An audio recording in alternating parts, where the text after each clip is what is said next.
Bonjour à tous, je vous invite à vous abonner à cette chaîne, à aimer, à partager, à commenter ces vidéos, c'est très important. C'est une manière de nous soutenir. Merci à vous tous. Bonjour François Loz. Bonjour Quentin. Alors on le rappelle, vous êtes étudiant à Sciences Po, vous êtes chroniqueur régulier au Libre Journal du Faux. Absolument. Mais aujourd'hui vous nous parlez d'une vraie information. Alors de quoi vous voulez nous parler aujourd'hui, François ? Plus que d'une information, je vais vous parler d'une expérience qui est celle du pèlerinage. Je reviens tout juste de Rocamadour, du sanctuaire de Rocamadour, où j'ai marché 3 jours avant sur les chemins de Saint-Jacques et jusqu'à Rocamadour. Et c'était une expérience humaine et spirituelle très profonde, très riche, une expérience religieuse très profonde. Et donc je voulais un petit peu parler du pèlerinage et à mon sens de l'importance du pèlerinage comme un acte d'enracinement, à la fois en tant que Français et à la fois en tant que catholique. L'enracinement, c'est quelque chose qui me semble très difficile à définir, vous voyez. Parce que c'est justement quelque chose qui nécessite la vie, un peu comme un arbre. Et donc, de lui mettre trop de tuteurs, de lui mettre trop de cases, trop de doctrines, on risque de tuer et de rendre l'enracinement vraiment impossible. Il y a quelque chose de spontané, de naturel. Personne ne contrôle comme l'arbre va se développer, Donc c'est une question difficile. Simone Veil, qui a dédié un livre, dit elle-même que c'est l'un des besoins les plus méconnus de l'âme humaine et un des plus difficiles à définir. Mais elle écrit aussi dans l'enracinement que, alors je cite, « Un être humain a une racine par sa participation réelle, active et naturelle à l'existence d'une collectivité qui conserve vivants certains trésors du passé et certains pressentiments de l'avenir. » Donc c'est un petit peu de ça que je vais me baser pour parler de l'enracinement. Donc des trésors du passé et des pressentiments de l'avenir. Lorsque vous allez marcher sur les chemins de France, d'abord, vous avez ce choc en réalité vous sortez des grandes villes et vous découvrez tous les petits villages et justement qui gardent tellement de trésors du passé et des trésors tellement humbles. Vous allez dans les petites églises et vous voyez les dévotions locales. Tous ces saints dont on ne connaît même pas le nom et qui sont dont on se souvient sûrement que dans ce village dans lequel vous passez. Mais bon, voilà, vous allumez une petite bougie pour ce saint-là. Tous ces recoins tellement beaux, tous ces noms dans les cimetières. Et moi, je prends le temps souvent d'aller dans les cimetières, sur les monuments aux morts, voir les prénoms, les noms qui y sont.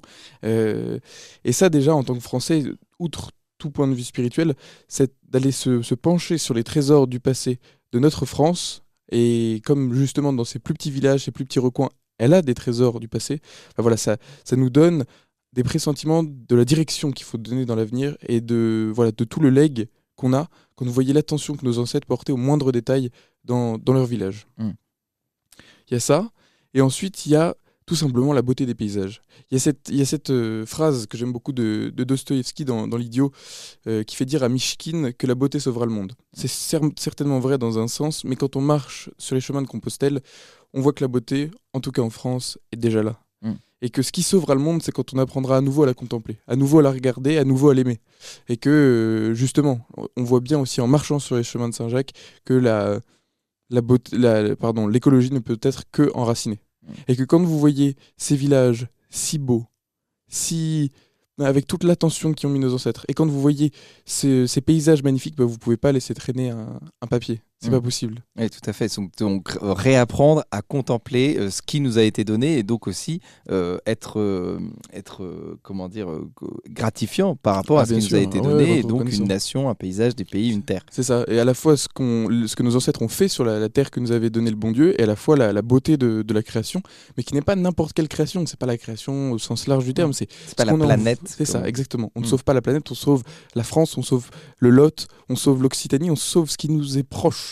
Et ces paysages dans lesquels ont grandi nos aïeux, qui ont inspiré leur cœur, qui ont été l'objet de leur contemplation. Et derrière eux, en marchant, on voit aussi ces trésors du passé. Moi, en tout cas, ça m'a bouleversé de voir la richesse, la beauté des paysages de France. Et voilà, pourquoi, en tant que Français, je ne peux que dire aux gens, allez sur les chemins de Compostelle, allez découvrir votre pays, allez découvrir ses trésors. Et comme ça, vous saurez, en revenant, quelle direction prendre pour l'avenir. Et la méditation, c'est aussi... le pèlerinage, c'est la méditation véritablement du chrétien, de l'homme occidental. C'est-à-dire les bouddhistes sont plutôt... restent intérieurs, restent assis, c'est du silence pendant des heures.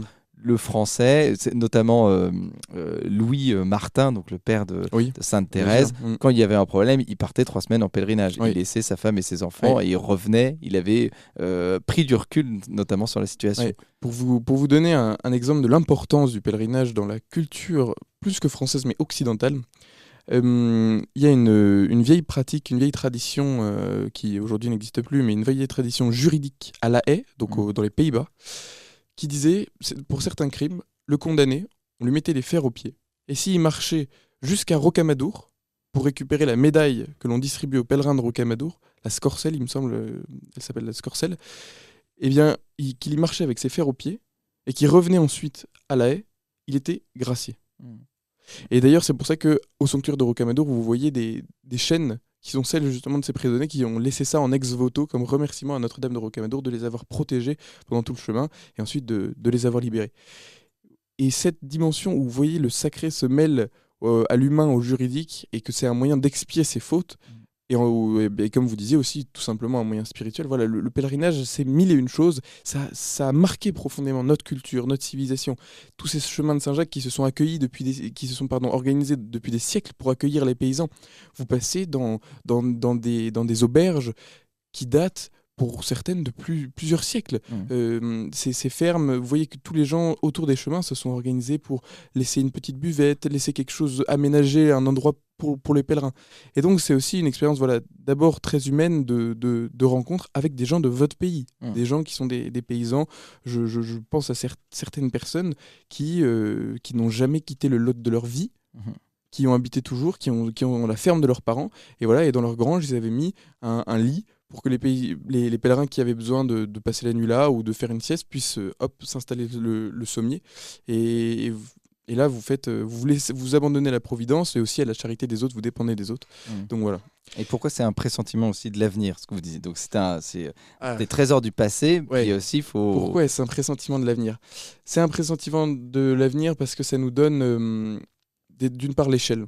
L'échelle ne peut être qu'une échelle humaine pour l'avenir. Et on voit que le seul bien, la seule vérité existe à l'échelle humaine, dans ces petites rencontres, ces petits gestes qui sont très humains, qui ne paraissent rien, mais en réalité, ce qui fait que tout ce monde-là fonctionne.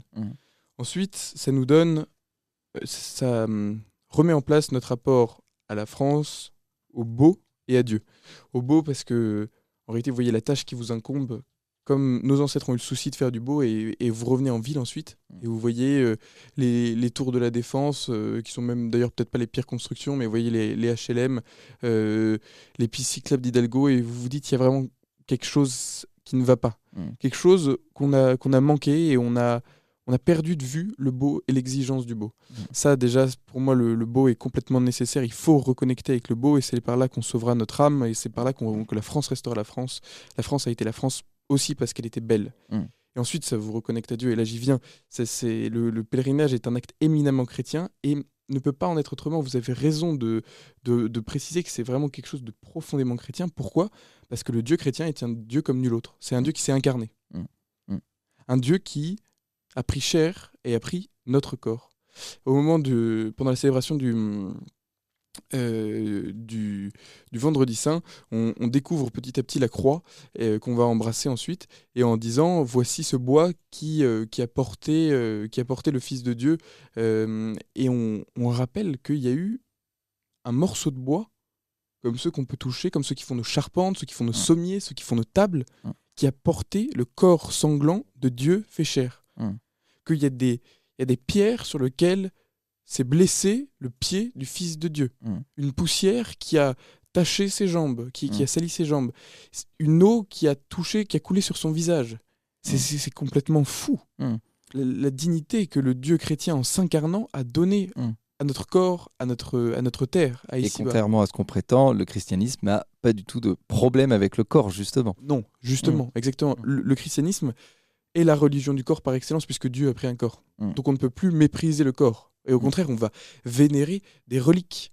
On aime la matière. Le chrétien, quand il rentre dans l'église, il faut se rendre compte, voilà, on va chercher l'eau bénite. Ne rentrez pas dans une église sans aller chercher l'eau bénite.